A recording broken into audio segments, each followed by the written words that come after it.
Continuando con la serie de temas desarrollados por el maestro Ragosini en su obra El sentido ideal de la vida, nos corresponde tratar lo relacionado con la mente concreta.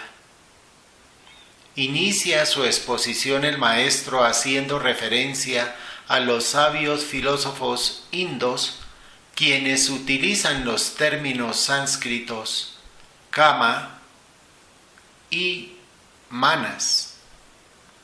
Kama significa deseo, emoción, apetito, pasión, afán.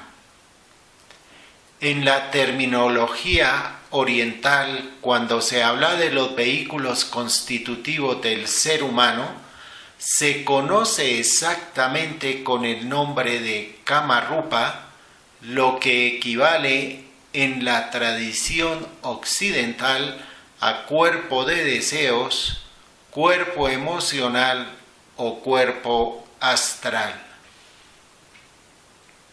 Manas se traduce literalmente como la mente, la facultad mental que hace del ser humano un ser racional y un ser inteligente. Deriva de la raíz sánscrita man, que significa pensar. Este principio es dual en su esencia. De ahí que el esoterismo utilice las expresiones manas inferior o mente concreta o racionalidad terrestre y manas superior o mente abstracta o inteligencia espiritual.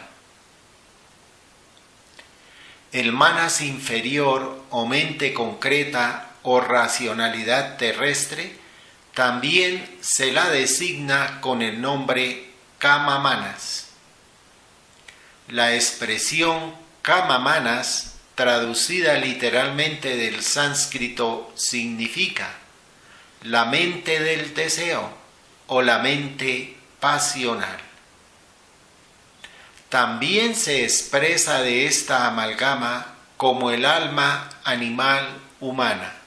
Se caracteriza el manas inferior o mente concreta por ser principalmente egotista, emocional, pasional y en aplicar sus facultades para la satisfacción de los deseos, las pasiones, los instintos y en la exaltación de la propia personalidad, la exaltación del sentido del yo soy, concebido como aislado de la totalidad. Opina nuestro maestro Israel Rojas Romero, iniciado espiritual Ragosini, que este término, Kama Manas, es preciso porque la mente concreta siempre opera, trabaja, interactúa en estrecha unión, relación o fusión con el cuerpo emocional. Asimismo, también manifiesta que esta definición es exacta porque para que la emoción se exalte, es indispensable que una semilla mental impacte su naturaleza. La mente concreta, enfocada hacia lo tridimensional, es materializante, es por naturaleza egotista y personalista. La mente concreta es el instrumento que utiliza el ser psíquico para objetivar, para diferenciar seres y cosas. Funciona solamente a través de las diferenciaciones, de los contrastes, o en el mundo de las objetivas comparaciones, como lo expresa literalmente el maestro. Se enseña en el glosario teosófico que el manas superior, espíritu humano o imaginación o cuerpo causal, es el aspecto más noble y sublime de la mente, el principio inmortal de la egoidad, de la egoencia, del ego con mayúsculas permanente e imperecedero que en su marcha evolutiva va recogiendo todas las experiencias más elevadas y tiende sin cesar a remontarse hacia el alma espiritual, a Buddhi, a lo eterno, a lo divino. De manera semejante a como el manas inferior o mente concreta o racionalidad terrestre opera en consorcio con Kama, recibiendo la denominación de Kama manas o alma animal humana, así el manas superior o mente abstracta o inteligencia espiritual funciona en binomio con Buddhi, adoptando este binomio la nomenclatura de Buddhi manas o alma humana espiritual. Buddhi en el ser humano es el espíritu de vida, Cristo interno, Tiferet o sensibilidad, armonía, belleza, estética. Cuando la mente abstracta es iluminada por la sensibilidad o cuando Buddhi ilumina al manas superior, se enfoca hacia lo espiritual, es divinizante, es de naturaleza altruista y cósmica, es el instrumento que utiliza el ser psíquico en el trabajo de lo subjetivo para encontrar y sentir los lazos que unen a los seres y a las cosas.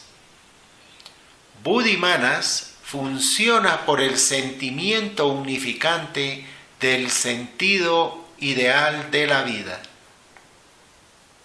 Las anteriores razones son el fundamento por el cual el iniciado espiritual Ragosini trae a colación la enseñanza de la gran maestra Blavatsky desde su preciosa obra La voz del silencio. La mente es el gran destructor de lo real. Destruya el discípulo al destructor. Y el maestro lo explica de la siguiente manera. Efectivamente, quien desee progreso espiritual debe elevarse sobrepasando el orbe de la mente racional para alcanzar la imaginación estética y a través de ella la intuición. Como inferimos de la explicación del iniciado espiritual Ragosini, las palabras relacionadas con destrucción en la expresión mística empleada por la maestra Blavatsky, lo que en realidad quieren significar es que se debe trascender, superar, remontar la racionalidad de la mente concreta, porque ella es una facultad comparativa y disociativa. Mientras que la función de la sensibilidad que ilumina a la imaginación estética es unificante, es armonizante y asociativa. Por nuestra parte comentamos que el término real se refiere a lo trascendente, a lo esencial, a lo que está más allá de la realidad objetiva, pero que es al mismo tiempo una realidad subjetiva. Ahora bien, como lo enseña la misma tradición oriental, el manas en el ser humano es el reflejo de Mahat, de la mente universal. Y al ser un reflejo de un principio universal que recién empieza a individualizarse en nosotros, ya que comenzó su evolución en el período terrestre y ha de pasar por el período de Júpiter, después por el período de Venus y por último ha de alcanzar su plena madurez en el período de Vulcano. Por lo tanto, es imposible para nosotros el destruirla. Por lo tanto, tenemos que aprender a orientarla, a conducirla, a dirigirla hacia lo noble, hacia lo ideal, hacia lo espiritual, hacia lo sublime, hacia lo altruista, hacia lo filantrópico. Nos sigue instruyendo el iniciado espiritual Ragosini, maestro Israel Rojas Romero, en su preciosa obra El sentido ideal de la vida, y nos comenta que el racionalismo, con el uso de la mente concreta, es materializante, de naturaleza egotística y por tal personalista. El intelectual jamás podrá vislumbrar la grandeza de lo ideal, porque la espiritualidad es sensibilidad, sentimiento, ternura, culto a la belleza y a la armonía de la vida, y el intelectualismo funciona solamente en el mundo de las objetivas comparaciones. Por eso muchas veces el maestro nos enseñó que pensar es comparar, e igualmente que pensar es hablar internamente. Por eso nos dice en esta preciosa obra que el ser solamente intelectual es frío y racionalista, y por lo general termina convirtiéndose en un lamentable escéptico, porque la mente enfocada hacia lo tridimensional obstaculiza el divino sentir, que es lo único que nos permite realizar el sentido ideal de la vida. Consideramos que esta frase, el divino sentir, es lo único que nos permite realizar el sentido ideal de la vida, es la enseñanza fundamental de esta obra y además de todas sus otras obras e instrucciones. De ella se infiere con absoluta claridad que sentir es realizar. Esto también lo había transmitido en su majestuoso libro Logosofía con las siguientes palabras: la ciencia ahonda, la filosofía inquiere, el sentimiento realiza. De análoga manera, en sus últimas palabras, pronunciadas el 16 de junio de 1985, con el sentimiento a flor de piel, como final consejo sabio y amoroso para todos sus estudiantes. Hadas Rosacruz y caballeros de la orden, trabajad por sentir la esencia misma de la vida en vuestro ser, y así llegaréis a realizar la propia divinidad subyacente en ella. Si nosotros trazamos estos verbos operativos sobre el árbol sefirotal, tenemos lo siguiente: sentir es realizar, pensar es comparar, Haciendo un paréntesis, aprovechamos la oportunidad para expresar lo que consideramos son los verbos operativos de los demás Sefirot. Volicionar es actuar. Sublimar es sutilizar. Emocionar es motivar, impulsar. Imaginar es ver, visualizar. Concienciar es captar. Intuir es conectar, conectar con lo esencial. Generar es coagular. Degenerar es desparramar, desperdiciar. Esta última sentencia explica plenamente los versículos 30 y 31 del capítulo 12 del Evangelio de Mateo, donde el Cristo mítico expresa lo siguiente: el que no es conmigo, contra mí es, y el que no recoge conmigo, desparrama.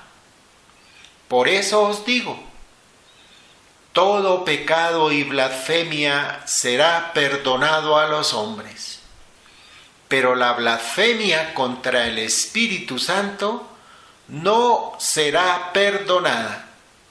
Y regenerarse es convertirse en un hijo de la luz por medio del sentir y del sublimar.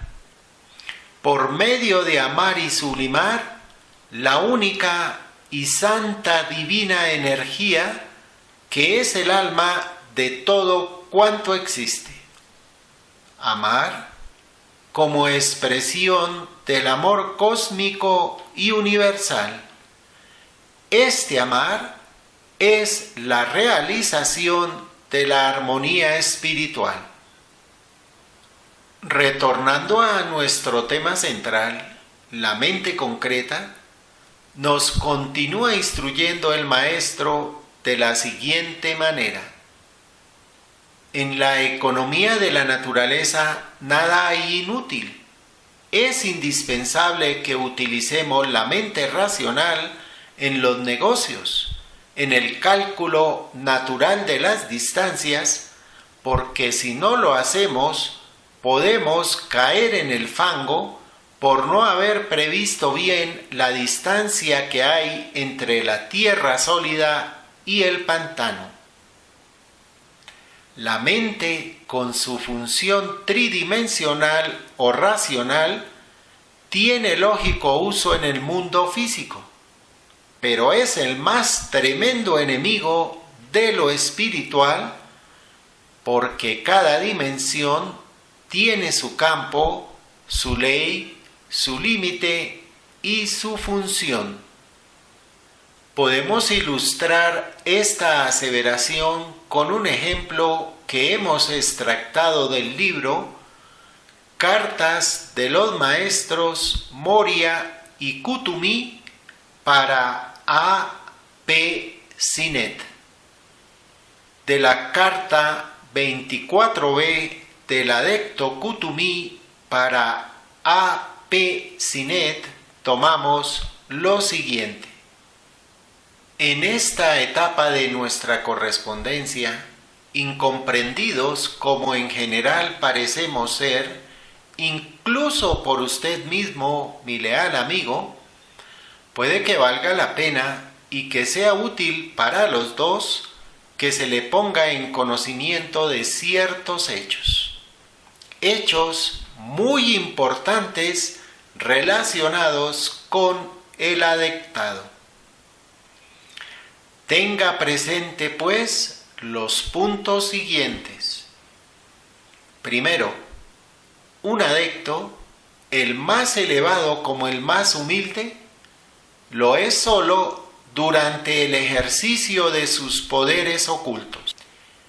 En el momento en que esos poderes sean necesarios, la voluntad soberana abrirá la puerta al hombre interno, al adecto, que sólo puede emerger y actuar libremente a condición de que su carcelero, el hombre externo, esté total o parcialmente paralizado según sea el caso, a saber, ya sea A, mental y físicamente, B, mental pero no físicamente, C, físicamente pero no por completo mentalmente, D, ni lo uno ni lo otro, pero con un velo acásico interpuesto entre el hombre externo y el hombre interno. El más mínimo uso de los poderes ocultos exige, pues, un esfuerzo tal como usted verá ahora. Podemos compararlo al esfuerzo muscular interno de un atleta preparándose para utilizar su fuerza física. Igual que no es probable que un atleta esté siempre recreándose, hinchando sus venas por anticipado antes del levantamiento de un peso, de la misma manera puede suponerse que un adecto no mantendrá su voluntad en constante tensión y al hombre interno en plena actuación cuando no exista una necesidad perentoria para ello. Cuando el hombre interno descansa, el adecto se convierte en un hombre corriente, limitado a sus sentidos físicos y a las funciones de su cerebro físico. La práctica intensifica la intuición de éste, pero es incapaz de lograr que estos sentidos sean suprasensibles. El adecto interno siempre está dispuesto, siempre está alerta, y eso basta para nuestros propósitos. En momentos de descanso, pues, sus facultades también descansan. Cuando me siento a comer, o cuando me visto, leo, o me ocupo de cualquier otra cosa, no estoy pensando ni siquiera en los que están cerca de mí. Y tubo al cul puede romperse fácilmente la nariz hasta sangrar al tropezar en la oscuridad contra un madero, como le ocurrió la otra noche. Precisamente porque en lugar de interponer una película acásica, había paralizado tontamente todos sus sentidos externos mientras hablaba con un amigo distante. Y yo permanecía plácidamente ignorante del hecho. Yo no estaba pensando en él y de ahí mi ignorancia. De lo que antecede, usted muy bien puede deducir que un adecto es un mortal común en todos los momentos de su vida diaria, excepto en aquellos en que está actuando el hombre interno. El extracto de esta carta es muy interesante porque nos muestra cómo opera la mente de los grandes iniciados espirituales, cómo tienen control sobre su propia mente y demás vehículos de tal manera que los pueden inhibir total o parcialmente. Además, nos muestra cómo tubo al cul, siendo un chela avanzado del maestro Kuthumi, que tenía el poder de comunicarse telepsíquicamente con un amigo a distancia, cometió el error de paralizar sus sentidos externos y chocarse contra un madero cuando estaba simultáneamente pendiente de las imágenes y sonidos de su comunicación telepsíquica. La maestra Blavatsky, en su obra La clave de la teosofía, nos enseña que la transferencia del pensamiento no es ningún milagro, sino que obedece al profundo conocimiento de las leyes de la naturaleza. Y al responder una pregunta que le habían formulado, lo expresa en sus propias palabras del siguiente modo: Querido caballero, sus conclusiones son fruto de un gran error y la misma ciencia refutará sus argumentos en un futuro no muy distante. ¿Por qué debería ser un milagro como usted lo llama? Se supone que el significado del milagro es alguna operación sobrenatural. Sin embargo, no existe realmente nada por encima o más allá de la naturaleza y de sus leyes. Entre las numerosas formas de milagro que han entrado en el campo del reconocimiento científico moderno consta el hipnotismo y una fase de poder que se le conoce como sugestión. Una especie de transferencia del pensamiento que se ha usado con éxito para aliviar enfermedades físicas particulares. No está muy distante el tiempo en que el mundo de la ciencia se verá obligado a reconocer que existe tanta interacción entre una mente y otra a pesar de la distancia, como entre un cuerpo y otro en contacto muy cercano. Cuando dos mentes se relacionan de manera simpática y los instrumentos a través de los cuales funcionan se han afinado para que respondan magnética y eléctricamente el uno al otro, no hay nada que impida la transmisión de los pensamientos del uno al otro a voluntad. Puesto que la mente no es de naturaleza tangible y que la distancia no puede dividirla de su sujeto de contemplación, por consiguiente, la única diferencia que puede existir entre dos mentes es una diferencia de estado. Entonces, si se supera este último obstáculo, ¿dónde está el milagro de la transferencia de pensamiento a través de la distancia? Y la maestra Blavatsky sabía muy bien esto, no solamente en la teoría, sino también en la práctica. Según las propias palabras del maestro Kuthumi, tal como quedó registrado en un párrafo de la carta número 4. Al bajar por los desfiladeros del Kwenlun, el Karakorum, tal como ustedes lo llaman, vi desplomarse una avalancha.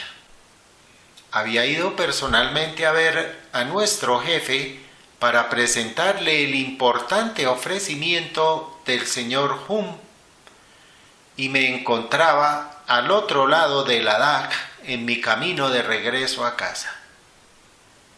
No puedo decir cuáles hubieran sido las siguientes especulaciones, pero precisamente cuando me estaba aprovechando del impresionante silencio que sigue corrientemente a ese cataclismo para obtener una visión más clara de la situación actual y de la disposición de los místicos de Simla, fui devuelto bruscamente a la realidad.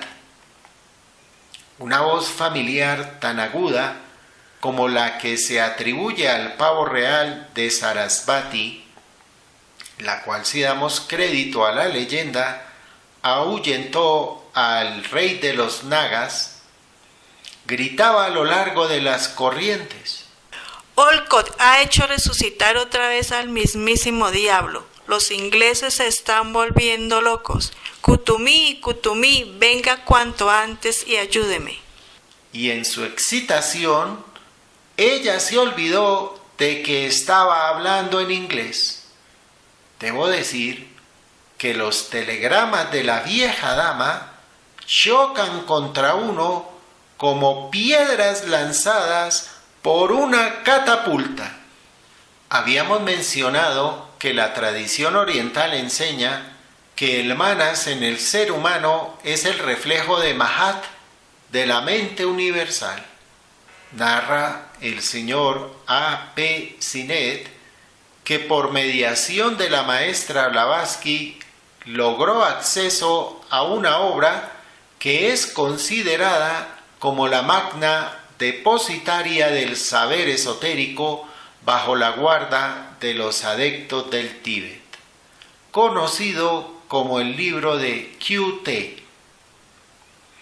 En el inicio de la obra hay un catecismo elemental de preguntas y respuestas.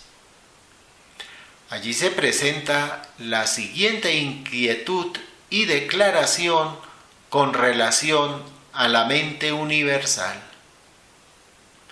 ¿Quién posee el conocimiento real? ¿Únicamente el adepto posee el conocimiento real? Pues su mente está en armónica correspondencia con la mente universal en su plenitud, que lo convierte en un ser divino existente en la región de la inteligencia absoluta. De la carta número 22 del adepto Kutumi para A. O. Hum, relacionamos lo siguiente. ¿Nunca se le ha ocurrido a usted, y ahora desde el punto de vista de su ciencia occidental y de la sugestión de su propio ego, que ha llegado a captar la esencia de cada verdad, preparado para rechazar ideas erróneas, nunca ha sospechado que la mente universal, al igual que la finita y humana, podría poseer un poder dual o tener dos atributos? Uno, el voluntario y consciente, y el otro, el involuntario o inconsciente o poder mecánico. Para conciliar la dificultad de muchas proposiciones teístas y antiteístas, esos dos poderes son una realidad filosófica. La posibilidad del primero, o sea, del atributo voluntario y consciente en relación con la mente infinita, y a pesar de las aseveraciones de todos los egos del mundo viviente, seguirán siendo siempre una mera hipótesis, mientras que en la mente finita es una realidad científica y demostrada.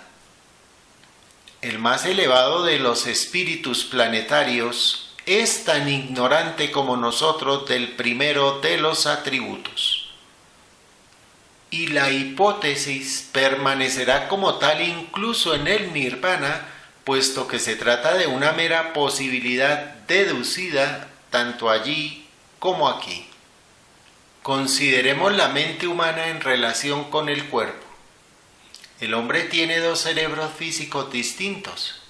El cerebro propiamente dicho, con sus dos hemisferios en la parte frontal de la cabeza, origen de los nervios voluntarios, y el cerebelo, situado en la parte posterior del cráneo, origen de los nervios involuntarios, que son los agentes de los poderes inconscientes o mecánicos de la mente, por medio de los cuales ésta actúa.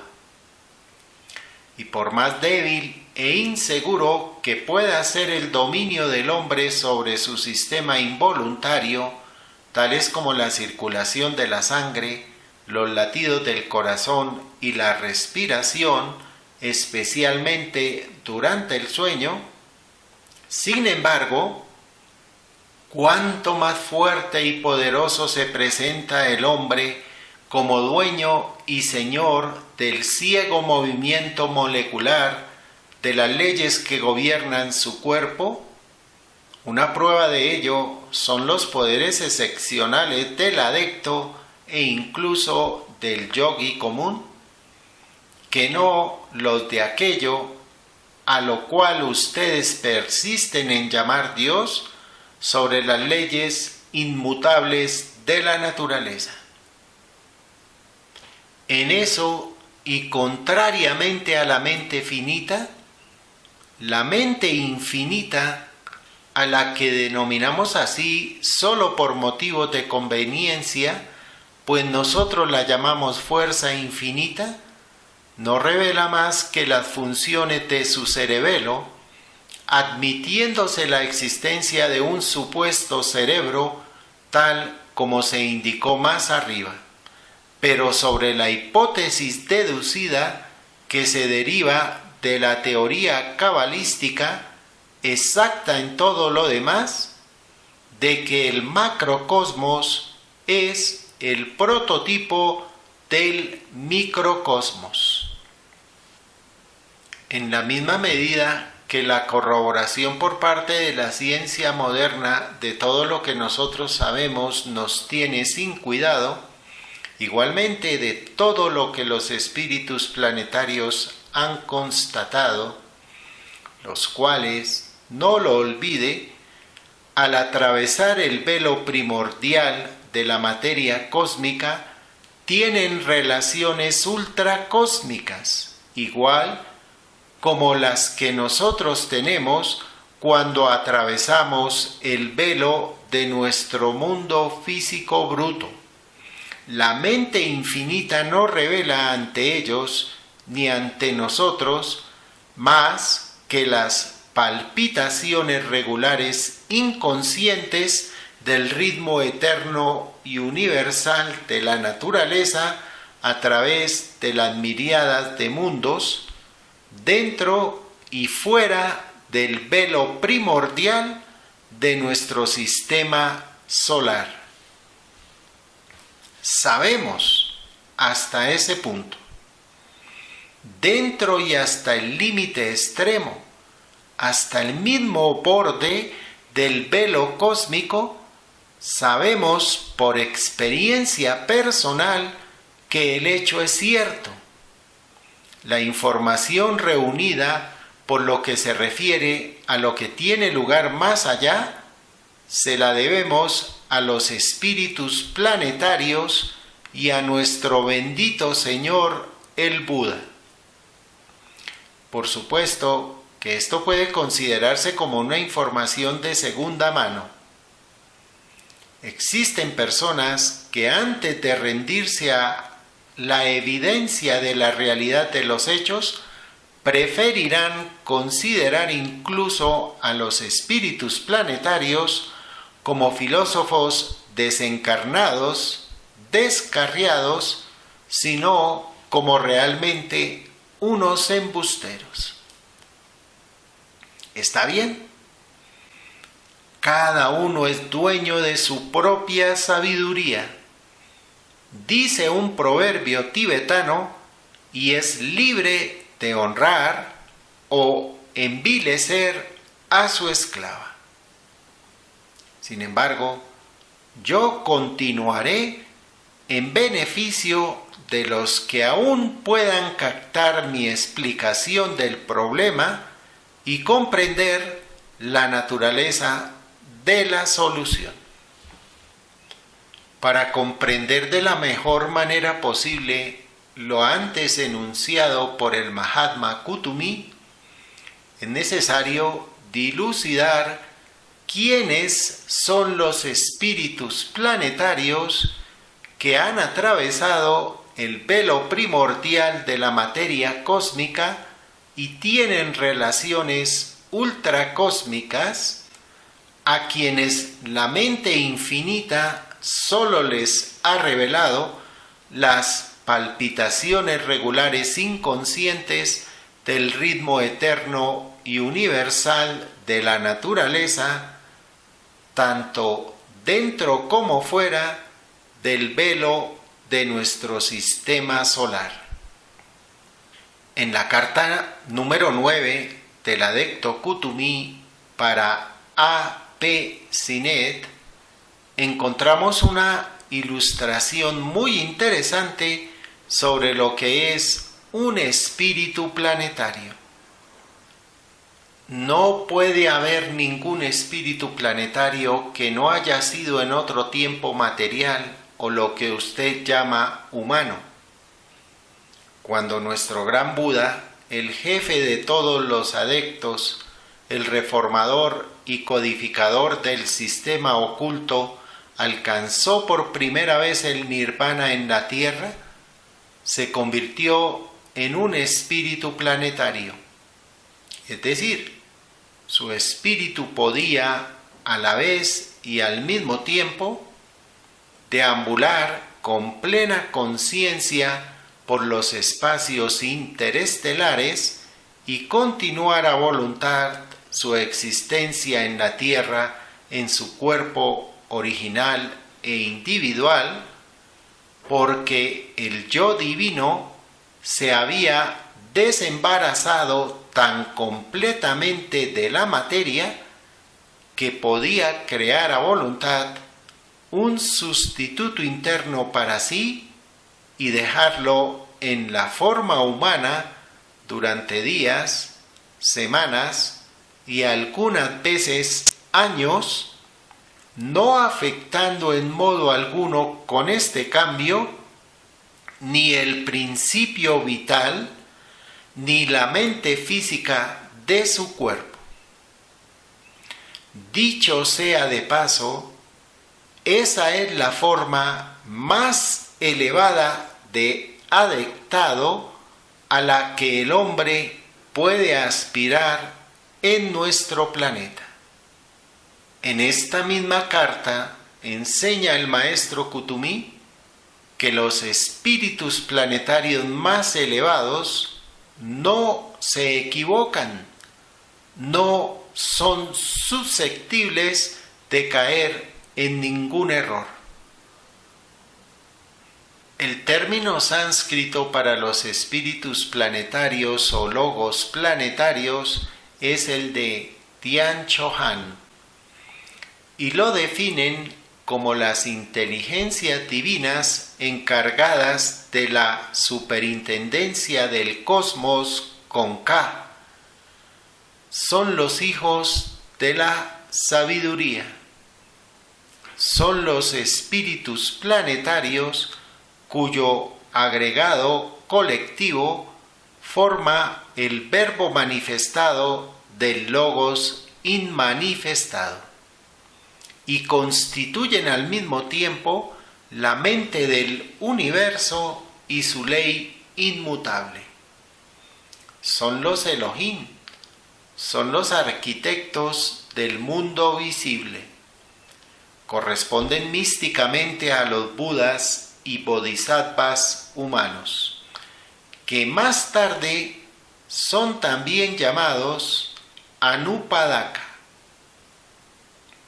Son hombres que han vivido evos durante otros manvántaras, en esta o en otras esferas. La colectividad de los Tian Chohan conforman el demiurgo. Por eso a Mahat o mente universal también se le conoce como mente demiúrgica. Entonces tenemos que hay 3 pares de complementarios. Un primer par de complementarios que pertenece a la personalidad del ser humano denominado Kama-manas, o sea, la conjunción de los deseos y la mente concreta. Un segundo par de complementarios que pertenece a la individualidad del ser humano denominado Buddhi-manas, o sea, el consorcio de la imaginación y de la sensibilidad. Y un tercer par de complementarios en el logo solar, que son el segundo y el tercer aspecto del logos, el verbo y el demiurgo, Anupadaka y Akasa. Lo conforman el agregado colectivo de los Dhyan Chohans. Si hacemos la analogía del primer aspecto del logos con el espíritu del logos, el segundo aspecto con el alma del logos y el tercer aspecto con la mente del logos o mente universal, comprendemos más fácilmente cómo el agregado colectivo de los Dhyan Chohans conforman al mismo tiempo el aspecto del verbo y el aspecto de la mente universal.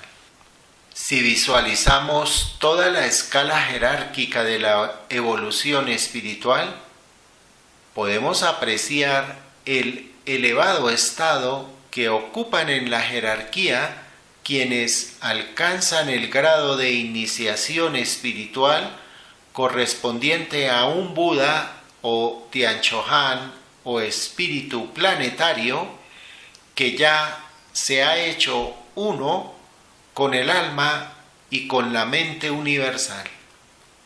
Tenemos Nomo, Ondina, Silfo,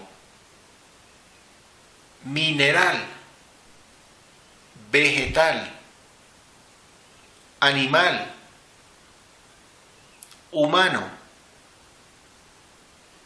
salamandra, que está en coparalelo de grado evolutivo al ser humano.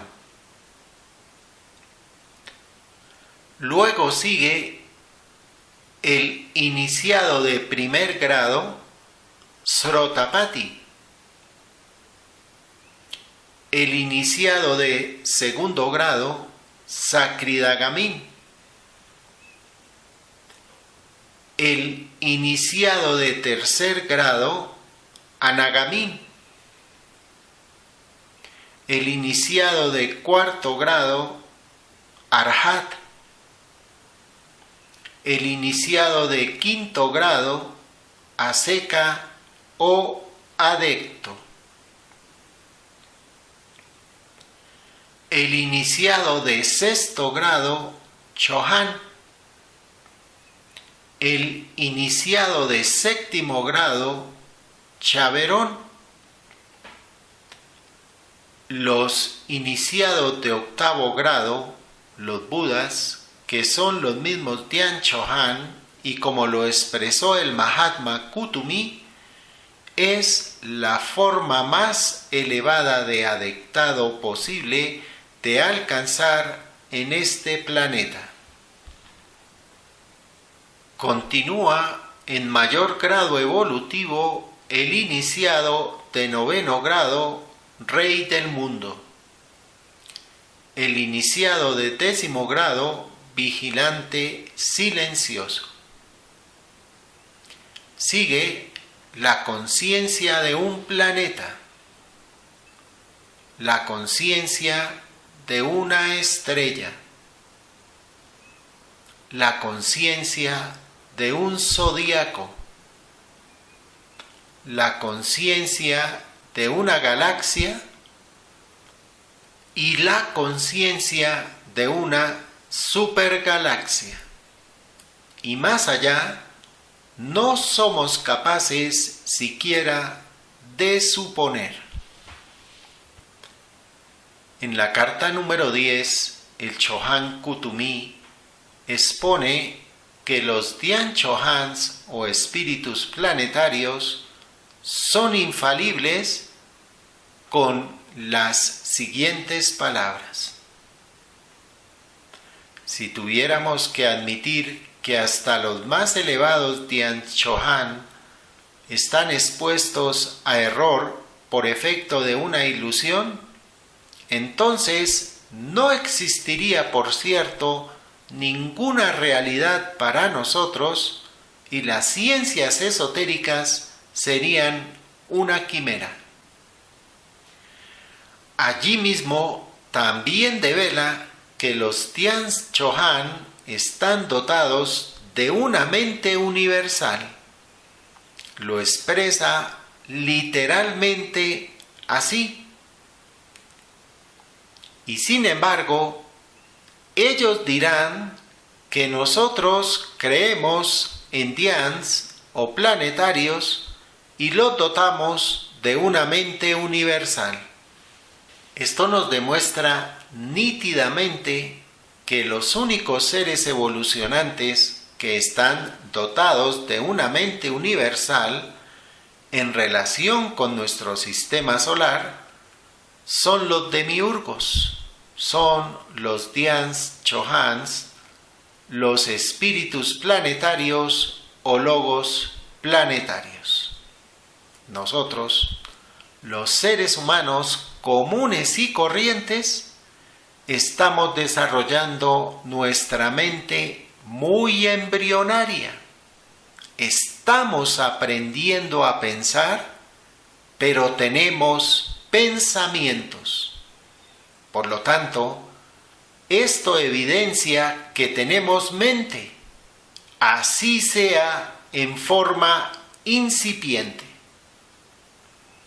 De la misma manera en que en la comunicación verbal el habla evidencia la existencia de la laringe, en la función del pensar, los pensamientos develan la existencia de la mente humana, de la mente concreta o mente finita. Las palabras son a la laringe lo que los pensamientos a la mente. De manera análoga a como nuestro cuerpo físico empezó embrionariamente su evolución en el período de Saturno y alcanzó su plena madurez en el período terrestre, nuestra mente concreta inició su evolución en el período terrestre y alcanzará su máximo desarrollo en el período de Vulcano, cuando el vehículo más denso estará constituido por materia de la región del pensamiento concreto. Para terminar, queremos dejar el mensaje del maestro Kuthumi sobre la manera precisa de cómo nuestros pensamientos determinan nuestro futuro y que fue transmitido por A.P. Sinet en su libro El mundo oculto. Karma. Ley de causa y efecto. Todo pensamiento humano, al desarrollarse pasa al mundo interno y se convierte en una entidad activa, asociándose o ligándose, por decirlo con un elemental, esto es con una de las fuerzas semi-inteligentes de los reinos.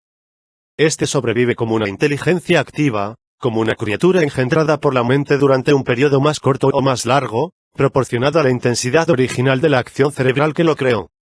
Así un pensamiento bueno se perpetúa como un poder activo benéfico, y uno malo como un demonio maléfico. Y de este modo el hombre está continuamente poblando su corriente en el espacio con un mundo suyo propio, lleno de los brotes de su fantasía, deseos, impulsos y pasiones, una corriente que reacciona sobre cualquier organización, que se ponga en contacto con ella, en la proporción de su intensidad dinámica. El budista llama a esto su skandha, el brahman le da el nombre de karma. El adepto desenvuelve estas formas conscientemente, los demás hombres las lanzan inconscientemente. Kuthumi. Adepto de la Gran Fraternidad Blanca.